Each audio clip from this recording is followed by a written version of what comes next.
लोग परेशान हैं। भारतीय जनता पार्टी की 2014 में सरकार बनी थी, तो हमने कहा था कि भारतीय जनता पार्टी बड़ी ढंग और चतुराई से इस देश को लूटेगा, बड़ी चतुराई से, बड़ी ढंग से इस देश के लोगों को, देश के अर्थव्यवस्था पर कब्जा करेगा और लूटेगा। आज परिणाम सामने आ रहे हैं। 5 साल के दरमियान में जितने घोटाले, जितने हुए, भारतीय जनता पार्टी के जितने हैं बिजनेसमैन हैं, उन्हीं के लोग हैं, और उन लोगों ने करोड़ों अरबों रुपया लोन लिया।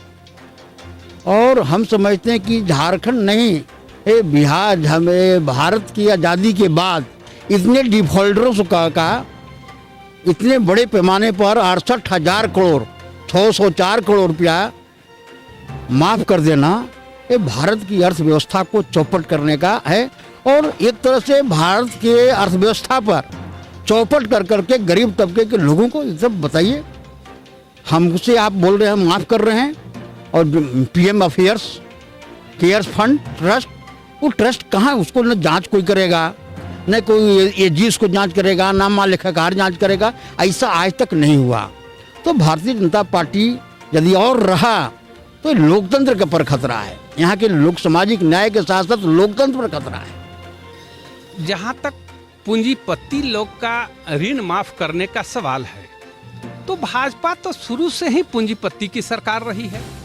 बैंक से लोन बड़े बड़े पूंजीपति लोग लिए हुए हैं। विजय माल्या, मेहुल चौकसी, ये सारे लोग को लोन 66,000 करोड़ से भी ज़्यादा लोन आरबीआई द्वारा माफ कर दिया गया।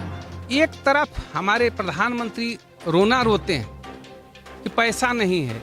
अगर इस प्रकार का लोन किसानों के लिए माफ किया गया रहता तो 66 करोड़ नहीं बल्कि 66,000 करोड़ नहीं बल्कि 20,000 करोड़ से भी कम पूरे भारतवर्ष के जो हमारे गरीब किसान हैं उनका लोन माफ हो जाता, उनका ऋण माफ होता, तो हम लोग खुशी करते कि एक कल्याण का कार्य हुआ। जो किसान भूखे मर रहे थे, ऋण में दबे हुए थे, उनका माफ किया गया।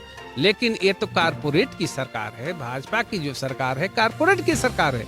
विभिन्न स्रोतों से ये पैसा जमा करके और अनाप शनाप खर्च करना जानती है।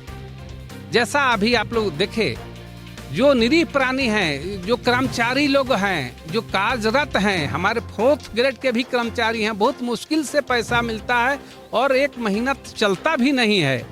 25 दिन 20 दिन होते होते उनका पैसा समाप्त हो जाता है। वो फिर पुनः पैसा लेकर के, चाहे लोन लेकर के, वो लोग बेचारे अपने परिवार चलाते हैं। और महंगाई के रफ्तार जो बढ़ने का है, उसमें डियरनेस अलाउंस आदरणीय प्रधानमंत्री द्वारा 1.5 साल का बंद कर दिया गया कि डियरनेस अलाउंस नहीं मिलेगा। जो बढ़ा हुआ है डीए, उसका भुगतान नहीं किया जाएगा। एक तरफ पैसा अमीरों का माफ कर रहे हैं और इसी प्रकार हमारे रिटायर्ड कर्मी जो हैं, बहुत मुश्किल से रिटायर अवधि में विभिन्न प्रकार के उन्हें बीमारी होती है। बीमारी से दवा दारू से लेकर के उन्हें अन्य जरूरत होती है। रिटायर के बाद वो लोग घर नहीं रहता है, घर बनाते हैं। बाल बच्चे जिनका अगर शादी नहीं हुआ, शादी ब्याह करते हैं, तो वैसे लोग, बहुत लोग हैं हमारे इस भारत वर्ष में जिनका पैसा काटना, गरीबों का पैसा काटना, ये शोभा नहीं देता।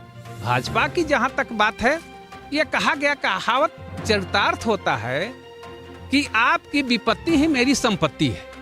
तो इस विपत्ति, कोरोना की विपत्ति आई है और भाजपा को केवल पैसा दूसरे स्रोत से ये जमा करने के लिए लोग सोच रहे हैं। पीएम केयर फंड की बात है। एक पीएम केयर फंड पहले का रहते हुए प्राइम मिनिस्टर रिलीफ डिजास्टर जो था, आपदा कोष, उसमें पैसा नहीं जमा करा करके एक अलग ट्रस्ट बनाए, पीएम केयर फंड। और वैसा ट्रस्ट जिसमें ट्रस्टी आदरणीय प्रधानमंत्री हैं, वित्त मंत्री हैं, विदेश मंत्री हैं और भाजपा के अन्य कुछ लोग हैं उसके मेंबर।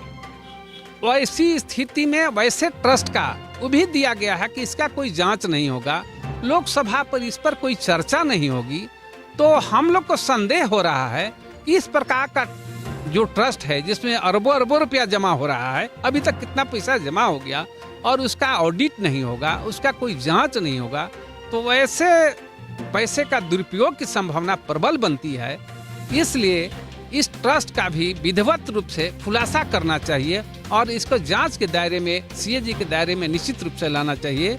और जहां तक कटौती का सवाल है, गरीब गुरबे या कर्मचारी, छोटे छोटे तबके लोग का जो पैसा काटा गया है, इसको कम से कम इसको रिलीज करना चाहिए, इसको फ्रीज नहीं करना चाहिए। झारखंड का नंबर 1 एकमात्र संस्थान NIPM Sai tower 4th floor circular road